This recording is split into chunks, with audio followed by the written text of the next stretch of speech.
Terus terang Pak, saya waktu itu berdoa, waktu 2017 itu garam kita mulai naik daun, saya berdoa, Tuhan buat garam Ibu Bijak itu semakin terkenal, ya semakin terkenal. Ternyata garam itu terkenal Pak, ditulis di koran karena mengandung kaca. Saya doa lagi waktu itu Pak, saya keluar dari perusahaan keluarga itu istilahnya nol putul Pak. Ya, saya beli tanah di sekitar sini, saya bangun. Aduh, itu sulit sekali. Saya ingat 4 bulan pertama saya buat perusahaan ini, itu anak saya dapat surat dari sekolahnya. Surat peringatan kedua, belum bayar uang sekolah. Bayangkan. Saya waktu itu karyawannya cuma 5 Pak. Itu tahun 2017, saya masih ingat 2017. Halo guys, jumpa lagi dengan saya Arif Ardianto di podcast iNews Ini Baru Informasi. Kali ini guys ya, kita kedatangan tamu yang sangat istimewa ya, seorang direktur owner ya PT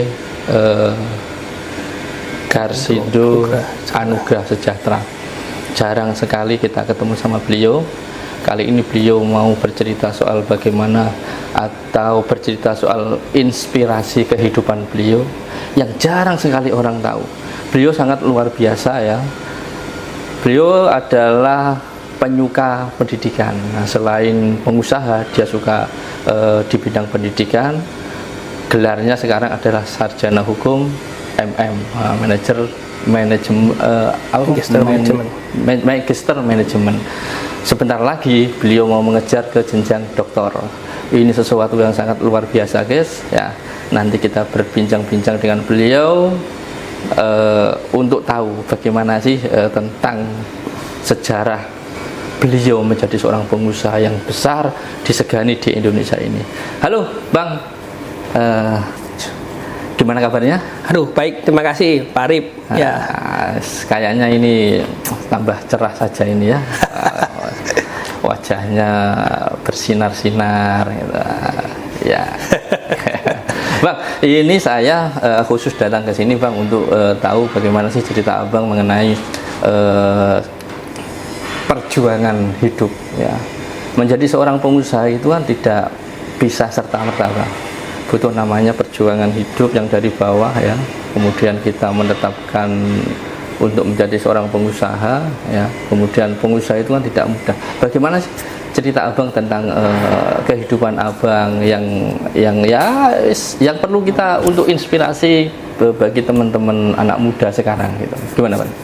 Oke. Pertama saya katakan terima kasih ya sudah diundang di podcast ini. Nah, saya ini sebenarnya dibanding saudara-saudara saya paling tidak pintar. Saudara-saudara saya ini pintar-pintar. Tapi satu kali ibu saya kasih wejangan bahwa orang yang berhasil itu adalah orang yang hidupnya takut akan Tuhan. Itu titik balik hidup saya. Jadi saya hidup takut akan Tuhan. Kemudian bapak saya juga pernah kasih wejangan baik. Dia ngomong, sebodoh-bodohnya orang, tapi kalau dia melakukan hal itu berulang-ulang kali, dia akan lebih expert pengalaman dibandingkan orang yang pintar. Itu yang mendasari hidup saya. Ya, saya masih ingat awal saya kerja itu saya bekerja di perusahaan keluarga, ya. Saya kerja di bapak saya ada suatu perusahaan sama kakaknya. Nah, selain bapak saya, jadi ada itu kakaknya bapak saya atau bapak adik saya itu yang banyak ngajari saya bagaimana saya bekerja untuk bisa maju. Saya ingat suatu kali beliau ngasih tahu saya, Yohanes, kamu kerja dengan baik, yang sabar. Suatu kali kamu akan lebih besar dari saya. Saya masih ingat omongannya itu. Itu berapa puluh tahun yang lalu ngomongnya. Saya tahu dengan semua keterbatasan saya bangun perusahaan ini. Kata orang untuk bangun usaha itu perlu uang yang banyak. Itu sebenarnya kalau menurut saya sekarang tidak terlalu tepat. Yang benar adalah kalau mau punya usaha itu harus punya mimpi yang besar. Mimpi yang besar itu akan membuat kita fokus sampai akhirnya bisa mencapai tujuan kita. Gitu Pak. Ceritanya awalnya. Seberapa besar mimpinya Abang untuk bisa mewujudkan impian.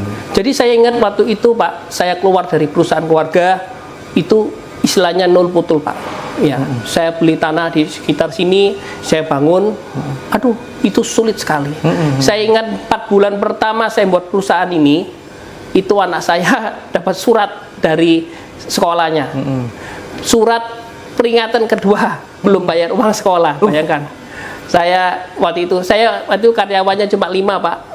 Itu tahun 2017, saya masih ingat 2017, 5 orang, itu saya, istri saya, adik saya, 1 teknisi, 1 buruh. 5 orang itu semua kerja. Itu beneran Bang, sampai nggak bisa bayar SPP? Betul.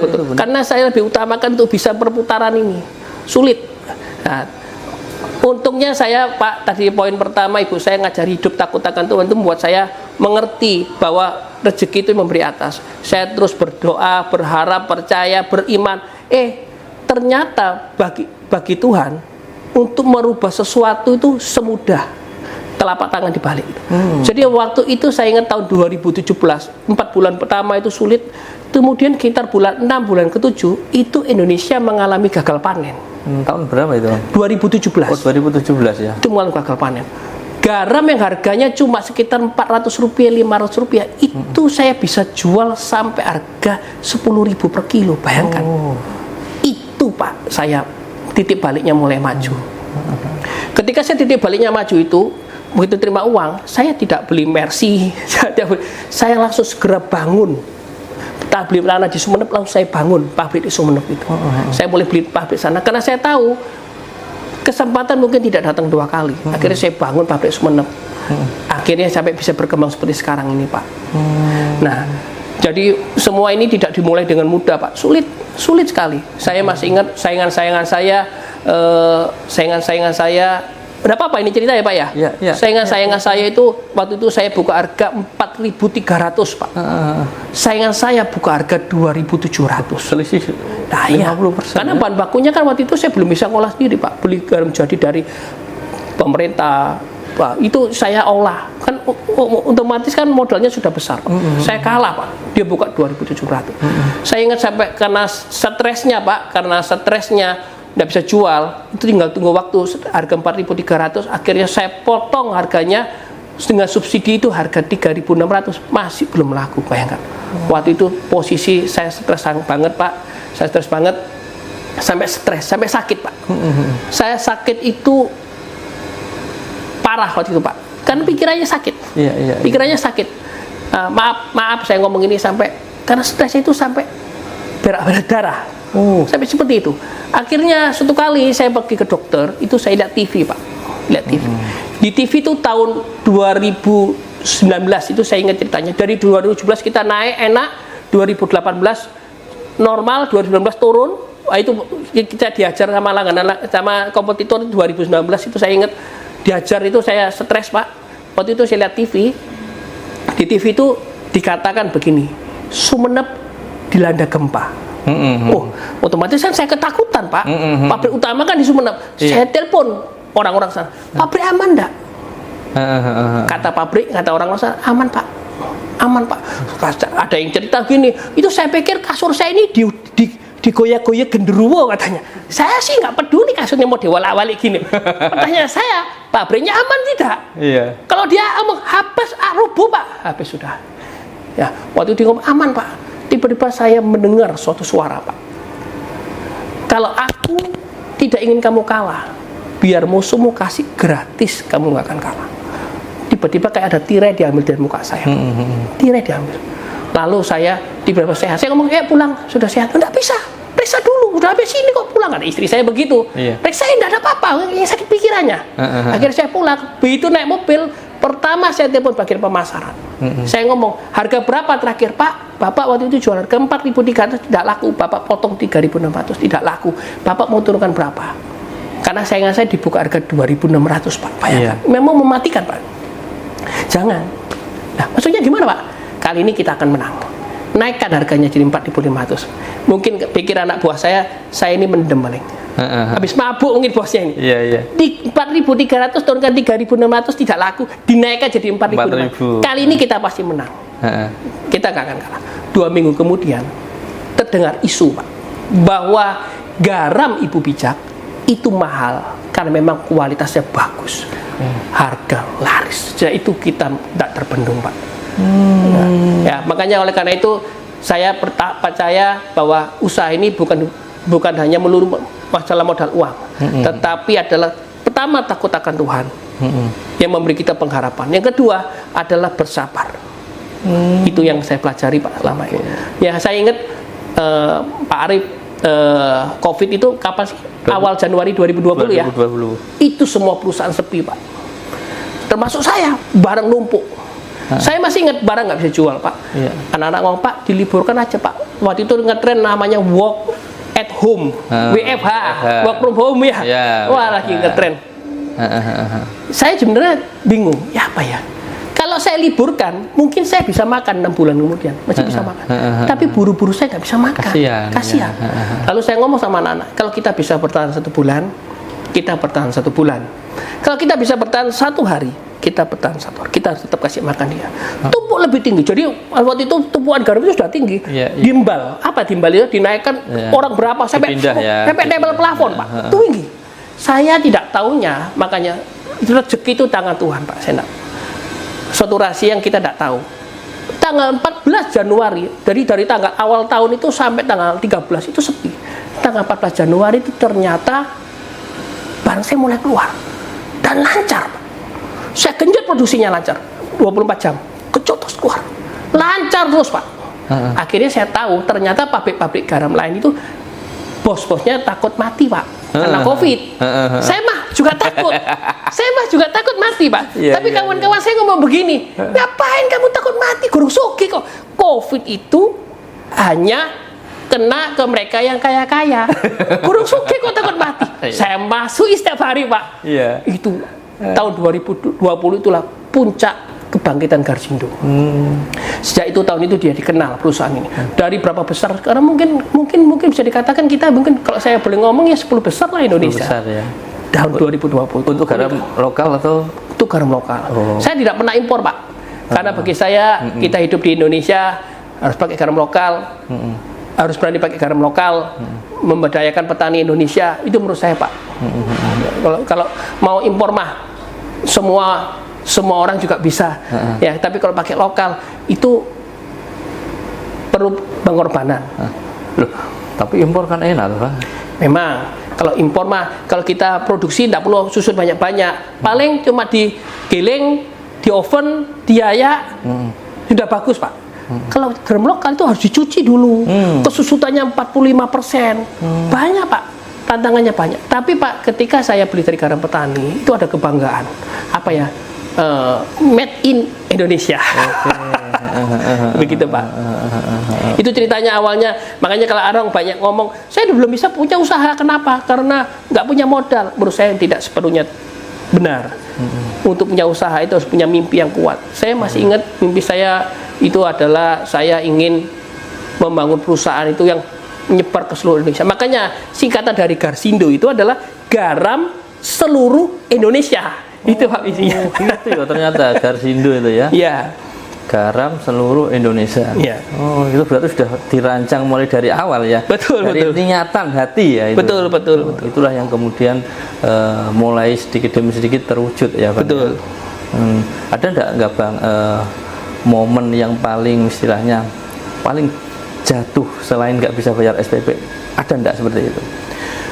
Saya ingat Pak, waktu itu sekitar tahun 2017 itu Pak timbul isu Pak. Waktu ramai adalah garam mengandung kaca. Benar ya Pak? Iya, pernah ramai. Inilah Pak yang diuji hidup takut akan Tuhan itu seperti itu. Saya waktu itu cerita terus terang Pak, saya waktu itu berdoa. Waktu 2017 itu garam kita mulai naik daun. Saya berdoa, Tuhan, buat garam Ibu Bijak itu semakin terkenal. Ya, semakin terkenal. Ternyata garam itu terkenal Pak. Ditulis di koran karena mengandung kaca. Saya doa lagi, bukan ini maksud saya Tuhan. Nah, ini benar, hal itu tidak akan terlupakan Pak. Bukan maksud seperti ini Tuhan, terkenal mengandung kaca. Tapi kita tidak tahu jalan Tuhan itu bukan jalan kita Pak.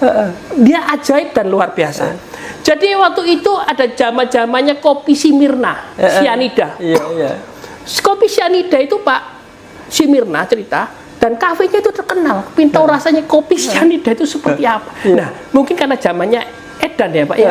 Orang itu berbondong-bondong rasanya garam mengandung kaca itu sebenarnya bukan mengandung kaca Pak. Karena tidak ada garam, garamnya saya beli dari PT Garam. PT Garam waktu ditugaskan oleh pemerintah melakukan impor. Jadi garamnya pakai garam Australia, jadi cairnya agak sulit Pak. Dipikir yang pakai itu ya ada butiran. Iya, butiran kaca itu bukan butiran kaca, itu garam Australia dari PT Garam Pak. Karena PT Garam mendapat penegasan dari pemerintah, penugasan dari pemerintah. Dari garam itu bukan hanya saya, semua perusahaan pakai itu muncul. Saat itu ya PT Garam ya, sekarang kan tidak bisa ya Bang ya. Sekarang tidak bisa. Saat itu memang ditugaskan oleh pemerintah. Semua perusahaan juga ngambil dari PT Garam seperti itu Pak. Nah, jadi waktu itu Pak, waktu saya ngalami pertama itu saya juga takut Pak. Baru mulai naik jatuh ini. Waduh, salah berdoa ini. Tapi kan doanya di ACC sama Tuhan ya, yang paling terkenal ya. Bukan begitu maksud saya Tuhan. Saya masih ingat itu, tidak terlupakan Pak. Nah, terus ternyata karena orang-orang mungkin zamannya edan Pak, orang minta zaman ibu itu saya produksi 24 jam. Itu permintaan sangat banyak. Sampai akhirnya banyak perusahaan lain juga mengisukan Pak dirinya mengandung kaca Pak. Lucu memang ceritanya. Itu tidak terlupakan Pak untuk usaha itu. Begitu Pak. Oke Pak. Sekarang ini kan trennya garam lagi naik Pak, termasuk produk-produk miliknya Garsindo kan Pak ya. Sebenarnya kalau versi Abang nih ya kan banyak sekali produknya. Kira-kira produk yang paling baik itu yang jenis seperti apa sih Bang yang Abang punya? Kalau menurut saya yang terbaik adalah sea salt. Sea salt ini adalah produk yang kami terbaik karena dia ada pemilihan khusus, manualnya banyak. Nah, karena dia prosesnya tidak banyak, jadi dia kandungan mineralnya paling banyak Pak. Bagus sekali Pak. Ada mengandung magnesium, kalsium, bagus ini Pak. Jadi kalau untuk mereka yang lebih mengutamakan kesehatan, mereka yang lebih peduli dengan ya kesehatannya ya Pak, produk ini paling utama. Tapi kami juga membuat produk yang produk yang khusus, yaitu produk dengan model piramid. Ya, jadi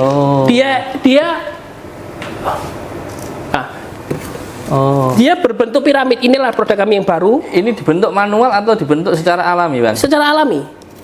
Bagaimana prosesnya? Ini kok saya penasaran ini. Ya, kami membuatnya dengan rumah kaca, Pak. Oh, gitu. Untuk membuat ini, kita harus memakai rumah kaca untuk bisa membuat jadi garam piramid, Pak. Nah, bentuknya kayak piramid, ini harus bagus sekali. Iya. Bentuknya kayak piramid. Nah, ini memakai rumah kaca untuk bisa. Sebentar lagi juga akan kami launching, Pak. Oke. Gurih, Pak. Benar, ya? Kata orang kalau nonton bioskop kan biasanya makan pakai popcorn. Kalau setahu saya orang Jepang suka ini karena mungkin dicamil di waktu nonton bioskop mungkin, Pak. Oke. Kalau di Indonesia yang produksi ini di mana aja, Bang? Jadi waktu itu ada enggak? Banyak? Ada. Saya waktu itu diundang oleh Menko Kemaritiman untuk jadi pembicara. Di sebelah saya itu salah satu pembicaranya seorang wanita, Pak, dari Bali. Dia yang menciptakan produk ini. Iya. Waktu saya lihat situ, saya lihat caranya seperti itu, saya tiru, Pak. Jadi saya ini meng-ATM dia, mengamati, meniru dan memodifikasi. Orangnya perempuan, Pak, hebat ya memang, Pak, hebat. Dia tanya saya begini. Saya tanya, "Bu, Ibu produksi ini berapa banyak?" Dia cerita sama saya produksinya 4 ton, Pak. 4 ton berapa, Bu? Per bulan. So dia balik tanya saya, "Pak Yo, ini produksinya berapa banyak?" Saya garuk-garuk, 10 ton. 10 ton berapa, Pak? Waktu itu 10 ton. 10 ton berapa, Pak? Per jam. Saya per jam 10 ton, dia 4 ton per bulan. Bayangkan, Pak. Perbedaannya seperti itu. Tapi harga jualnya dia mahal, Pak. Garam piramid ini. Secara volume kan banyak kan Abang tuh ya? Betul. 10 ton per jam. Kalau si ibu 4 ton per bulan. 4 ton per bulan. Harusnya kan Abang lebih itu apa secara produk sih lebih harus menguasai pasar. Betul, betul. Nah, masalahnya kenapa kok 4 ton ini mampu bertahan ya? Padahal hanya sebulan 4 ton ini. Karena dia produknya unik. Jarang ada garam yang berbentuk piramid, Pak. Memang dia menerap bisnisnya dibuat sangat spesifik, berbentuk flakes, berbentuk piramid, bentuk course, dia seperti itu, dan harga jualnya mahal, Pak. Oh gitu. Harga jualnya mahal. Lebih memilih itu ya. Iya. Makanya Pak, sekarang saya tadi ngomong bahwa usaha itu tidak melulu hanya berbicara tentang uang, tetapi berbicara tentang mimpi yang besar. Saya ingat satu kali saya diundang oleh Menko Maritim itu, saya datang ke Cirebon ke seseorang ibu di sana. Itu orangnya awalnya bukan perusahaan besar. Dia itu beli garam, kemudian dikasih minyak wangi, dikasih minyak zaitun, dia dibuat garam spa. Harga jualnya 100.000 Pak.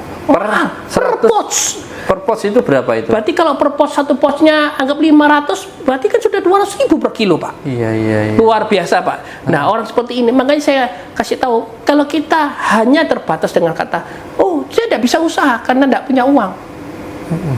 Ya, itu memang terjadi. Ya, tapi kalau kamu punya mimpi yang besar, mimpimu itu menguatkan kamu saat kita buntu. Iya. Nah, itu menurut saya, Pak. Artinya itu terbawa dalam sugesti manusia ya. Betul. Kalau kita kepengen seperti ini, betul. gitu ya. Betul. Salah satu usaha saya yang saya bangun itu saya punya cita-cita, keinginan luhur, Pak. Itu yang kerja sama saya, itu yang karyawan-karyawan saya itu saya 5 tahun tuh saya umrohin, Pak. Itu impian dari sebelum saya mulai usaha itu saya jalanin, Pak. Sudah baru umrohin ya kemarin? Iya, sudah umroh. Mungkin sudah ada lebih 10 mungkin, Pak, yang saya sudah umroh. 15 umrohan mungkin. Ini yang umroh yang ke Israel atau yang ke Makkah? Ke Mekah. Oh. Ke Mekah. Iya. Saya mah sudah ke Israel. Gitu. Bang, ini saya penasaran dengan garam piramid ini kan. Artinya kan ini harganya itu lebih tinggi ya. Peminatnya kan tidak banyak juga. Kok berani, Pak? Ini garam ini rasanya, kita kalau jual produk kan harus yakin produk kita bagus. Kalau Pak Arif nikmati, coba, itu rasanya gurih, halus, kerencis enak, Pak. Saya kalau kita masak makanan, misalnya paling gampang aja, Pak. Misal kita masak telur dadar. Telur dadar ini kalau dikasih garam biasa asin ya, Pak. Iya. Tapi kalau kita kasih coarse, butirannya itu nanti kalau dimakan krenyes gurih, enak. Kayak ada itunya ya, apa? Rasa. Iya, ada rasanya, ada krenyes, ada gurihnya, ada krenyesnya, lebih enak. Jadi garam ini kalau orang yang tidak paham, pokoknya asin, Pak. Tapi kalau mereka yang betul-betul chef, koki, penikmat makanan, dia bisa merasakan garamnya itu asinnya pahit, asinnya gurih, dia bisa merasakan, Pak. Itu yang luar biasa, Pak. Oke. Bedanya apa sih, Bang, cara produksinya antara garam yang biasa dengan garam yang piramid ini? Piramid ini produksinya kita tidak bisa tentukan, Pak. Dia harus ditaruh di sebuah rumah kaca, kemudian di dalam air garam itu, air garam yang ada itu kita taruh jemur sana, dia bisa muncul. Kadang berbentuk piramid, kadang berbentuk flakes, kadang berbentuk coarse. Kita tidak tahu, Pak. Kita tidak bisa tentukan. Nah, jadi perlu sortiran banyak, Pak, garam piramid ini, Pak. Itu.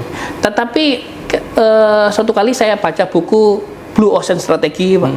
Bagus, dia ngomong, orang usaha itu, bagus buku itu ngomong gini, Pak. Orang usaha itu jangan masuk ke pertarungan yang berdarah-darah. Masuk ke Blue Ocean Strategy, keluar dari ruangan yang daerah yang berdarah-darah, masuk zona yang nggak ada musuhnya. Piramid ini jarang musuhnya. Iya, benar. Nah, jarang musuhnya. Itu yang saya bagian R&D kami terus pelajari, bagaimana supaya setiap kami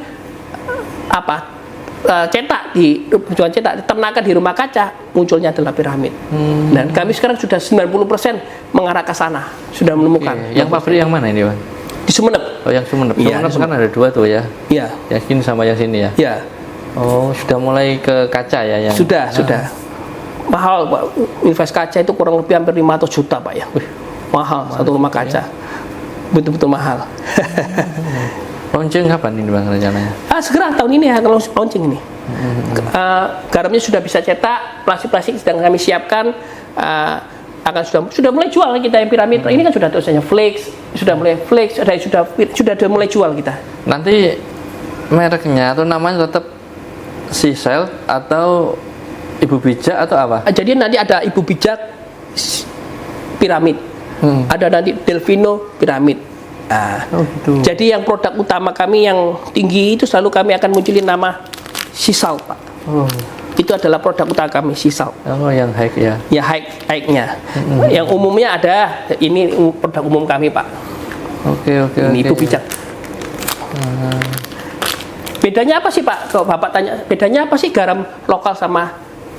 Kalau bukan garam lokal ini kalau dipakai, itu rasanya gurih, Pak. Asinnya nggak pahit. Iya. Asinnya tidak pahit, karena dia gurih. Jadi orang yang sudah pakai garam Ibu Bijak, itu biasanya jarang mau ganti, Pak. Kenapa? Dia rasanya gurih. Ya, saya lumayan terkenal ya di daerah Pati, Rembang itu lumayan terkenal, Pak. Sana mereka maunya pakai garam Ibu Bijak. Kenapa? Iya. Buat masakannya enak, Pak. Begitu, Pak. Iya, saya itu kan lama di Rembang, Bang. Iya. Rembang Pati itu saya di sana itu 3 tahun. Jadi saya cukup paham daerah sana ya. Memang garamnya rata-rata di pasar ini. Ibu Bijak ya. Ibu Bijak. Iya, Bu. Gitu kalau daerah sana. Tuh. Di Gorontalo juga terkenal, Pak. Gorontalo juga ya. Terkenal. Ya. Luar biasa. Luar biasa, guys. Ini nanti bisa kita tiru. Bang, minum dulu ya, Bang. Iya. Ini minuman segar. Ya.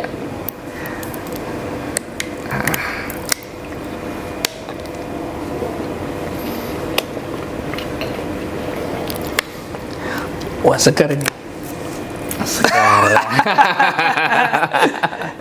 Oke. Bang, sampai sekarang ini, Bang ya. Berapa merek sih yang Bang yang punya tuh? Merek kami banyak, Pak. Kalau kita lihat sini kan kita punya Ibu Bijak, kita punya Delvino, kita punya Kota Garam, kita punya beberapa produk baru ikan asin, kita punya banyak, Pak, produk kami, Pak. Kenapa? Tujuannya saya customer itu kalau ngambil garam di pasar, ya, saya mengharapkan produk saya, Pak. Jadi ambil, oh produknya Garasindo, ini, oh grupnya Garasindo, ini. Jadi saya banyak, Pak. Lebih pada permintaan pasar sebenarnya. Betul. Bukan karena apa-apa sih, karena memang pasar membutuhkan itu. Ya. Nah, tetapi memang berusaha itu memang harus punya kualitas bagus, Pak. Iya. Tambah laun kita harus berubah jadi lebih baik. Dan saya tidak menutup komplain itu, tidak menutup telinga, Pak. Saya membekali perusahaan ini dengan ISO 22000 keamanan pangan, Pak. Dari itu Freeland. Karena saya tahu kompetitor saya ini adalah perusahaan besar-besar, Pak. Kalau saya tidak membekali dengan ISO 22000 keamanan pangan, saya tidak akan bisa berkembang. Oleh karena itu, Pak, saya memasang ISO ini, kami betul-betul perbaikan banyak untuk bisa ini seperti ini, dan kami menerima komplain, kami akan benahi dengan baik. Saya masih ingat, Pak, kadang, Pak, ini kurang ini, saya harus modif bagaimana mesin itu supaya bisa sesuai speknya mereka. Spek-speknya mereka. Saya tahu, Pak, kalau saya tidak berbenah, maka akan ditinggalkan oleh orang. Nah, proses berbenah ini tidak mudah, Pak. Jadi karena kami harus memulai ini dari nol, mulai dari 2017 itu, banyak perubahan yang kami lakukan, Pak. Saya masih ingat, Pak. Itu berat. Pertama harus diopen dulu, garam bahan bakunya dirubah. Setelah jadi, kita banyak ngerubah-ngerubah, Pak. Kenapa? Awalnya tidak langsung seperti ini settle, Pak. Sulit. Itu makanya kalau kita tidak punya mimpi yang kuat, mungkin kita sudah mundur, Pak. Kok angel ya kerja ini deh. Berarti ada beberapa tahapan risetnya. Betul, Pak. Betul. Ya. Luar biasa ini ya.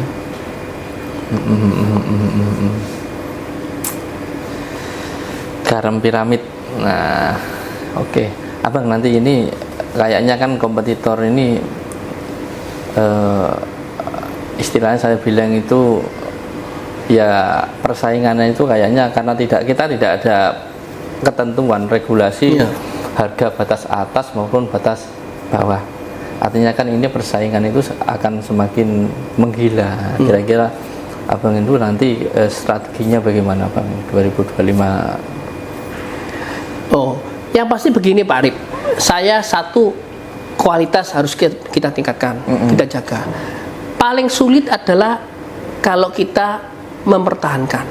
Saya tidak ingin cuma mempertahankan. Saya berusaha terus meningkatkan kualitas supaya dia tidak berada di titik jenuh kemudian turun. Ya. Berusaha meningkatkan terus. Kedua, saya menyangga produk saya dengan beberapa merek lain dengan kualitas harga yang lain. Jadi kalau mereka minta harga yang diperlukan hanyalah asin, ya jangan milih piramid Pak, mahal. Jangan milih kors, mahal. Ada garam lagi yang lain, garam halus super. Oh, kasih tawaran. Iya, kita kasih. Mereka pilihnya ada. Begitu Pak. Dan yang pasti juga kami juga akan mulai masuk industri bumbu masak. Antara lain garam mengandung ini merica. Ini garam mengandung merica. Ini baru ya Pak? Baru, produk baru. Kita akan membuat garam mengandung bawang. Ya itu seperti itu Pak. Kita akan mulai ke arah ke sana. Iya. Grill cell.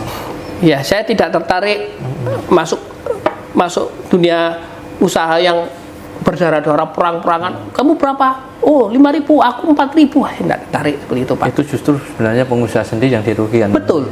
Ketika mereka berbuat seperti itu, mereka memotong banyak biaya-biaya yang ada dan mereka berusaha tutup mata. Akhirnya perusahaannya jadi tidak kuat Pak. Nah, yang benar kalau menurut saya, kalau berkaca dari lihat pengusaha Bali itu yang hebat itu Pak, yang buat garam piramid. Saya pikir atau berkaca dengan ibu yang dari Cirebon itu yang bikin garam spa, itu dia adalah kreatifnya tinggi. Jadi kalau sekarang ini bukan masalah seperti itu, kadang kita berada dalam zona nyaman Pak. Iya. Zona nyaman. Sudah enak. Ngapain kok pikir aneh-aneh? Kan begitu Pak. Benar. Oke. Bang, kalau kita ngomong kualitas ini ya. Kualitas itu kan tidak lepas dari produk awal. Artinya kan kita produk garam awal itu ada di petani. Bagaimana sih sebenarnya untuk meningkatkan kualitas di produk awal ini dengan perusahaan ini, bagaimana jadi relasinya? Saya sebelum mulai usaha itu, petani-petani itu saya panggil Pak. Saya edukasi. Saya kasih tahu kalau garammu jelek, bagaimana saya bisa ngolah jadi bagus. Saya mengedukasi mereka. Jadi kalau kalian sudah saya peringati, pertama garam jelek saya peringati, kedua saya peringati, ketiga rasanya yang perlu dicuci itu bukan garamnya, ya kamu yang ngirim. Kalian yang perlu dicuci supaya sadar. Kalau kalian terus seperti ini, kapan industri mau pakai garammu? Kan begitu Pak. Sekarang Sumeneb itu jadi jujukan banyak pengusaha Surabaya karena sedang terbaik Pak. Ya, kami bersyukur di sana itu kami bisa mengedukasi petani Sumeneb dan petani Sumeneb menghasilkan produk yang nggak kalah sama dulu. Yang terbaik kan Pamekasan Pak. Sekarang Sumeneb tidak kalah. Sumeneb tidak kalah. Kalau dulu mungkin 6 hari di ladang tarik butuh uang, sekarang enggak, mereka taruh di ladang lebih lama.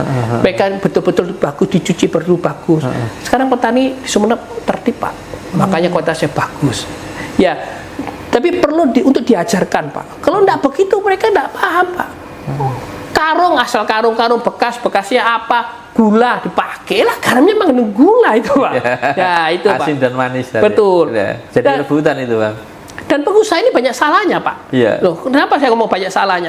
Kan kemarin rame-rame Pak. Polisi datang Pak. Instansi datang Pak. Kenapa? Di jalan-jalan itu banyak kececeran air garam. Nah, petaninya tahu ketes-ketes dinaikkan truk. Pikirannya dia ditimbang supaya berat. Bayangkan Pak, dia tahu di tengah jalan ini garamnya itu air garamnya mengandung oli, jatuh tanah, keselip dan motor jatuh, kecelakaan, tidak mikir Pak. Nah, itu yang terjadi Pak. Padahal pengusaha belinya di atas truk gudangnya Pak.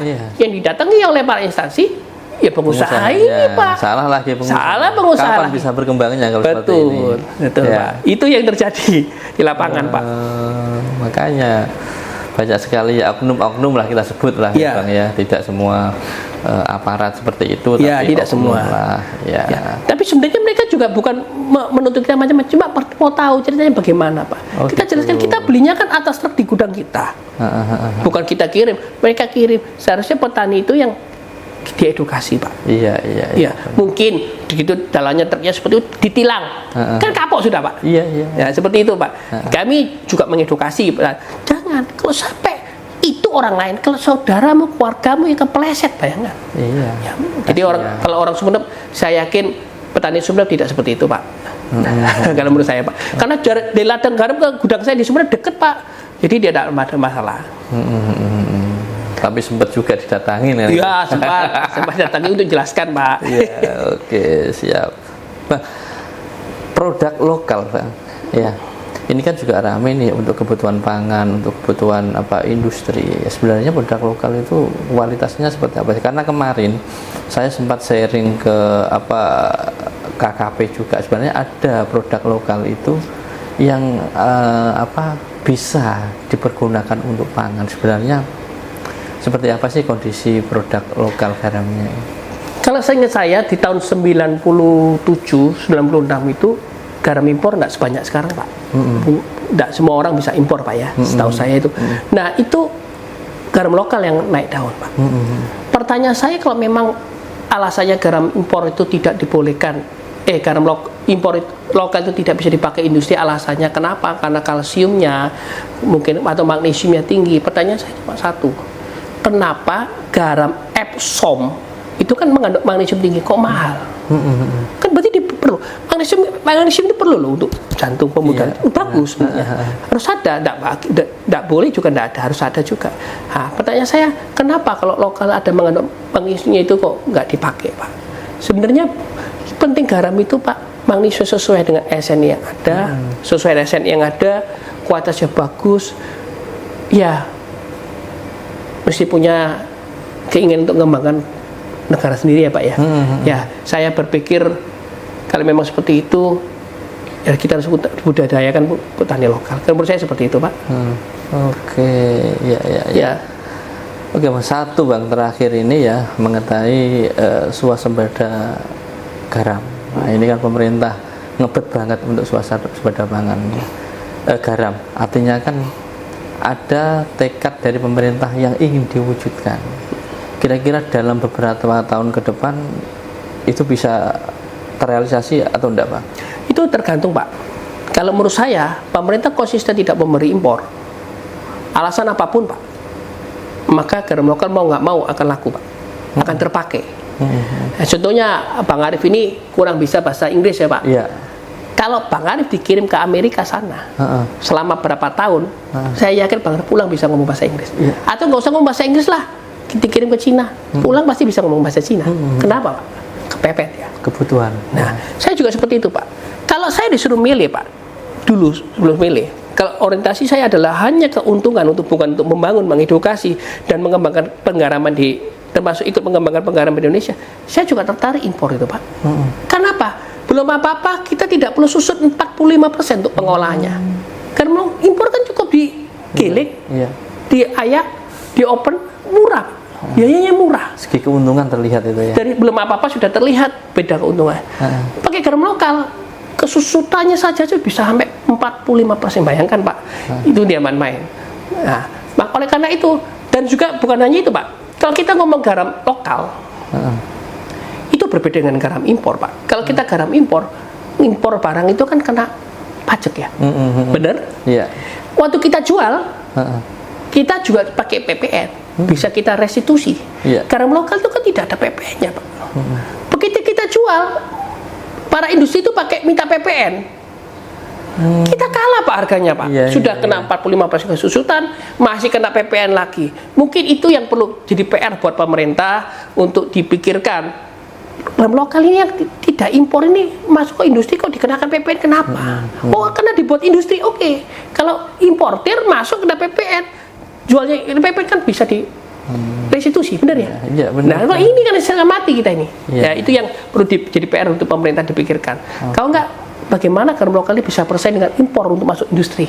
Dari harganya kita kalah, Pak. Jadi untuk masuk kita harus subsidi. Nah, itu.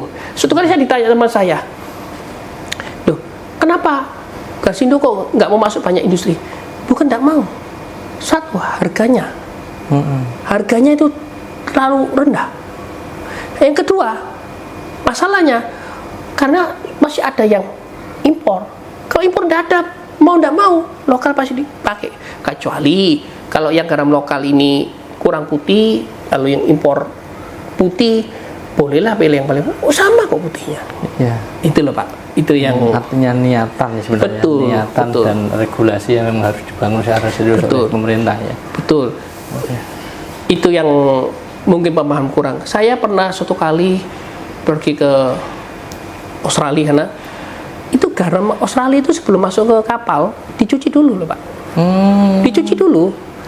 Nah kalau garamnya sudah dicuci itu dilawankan dengan garam petani yang ada di ladang.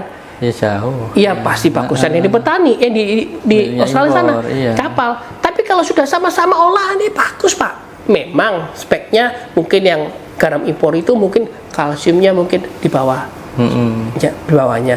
Tapi sebenarnya pertanyaan saya tadi, contohnya tadi, kalau kita dikatakan magnesium tidak perlu, kenapa garam Epsom jualnya mahal? Itu kan garam mengandung magnesium tinggi Pak.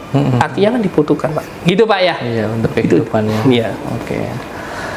Oke, ini sangat luar biasa sekali kita bincang-bincang dengan beliau, sangat inspiratif bagaimana anak muda itu harus membangun dirinya sendiri untuk bisa berhasil. Tidak perlu awal yang kita pikirkan adalah modal, tetapi bagaimana kita bisa melakukan kreativitas, inovasi, dan ketekatan hati untuk bisa berhasil. Yang paling penting adalah bagaimana kita itu bisa bermimpi dan mimpi itu bisa terwujud sesuai dengan keinginan kita. Satu lagi guys, bahwa ada satu pesan untuk pemerintah, buatlah regulasi yang itu bisa menguntungkan perusahaan-perusahaan lokal supaya apa? Swasembada garam yang diinginkan pemerintah bisa terwujud dengan baik. Oke, cukup sekian. Bye bye.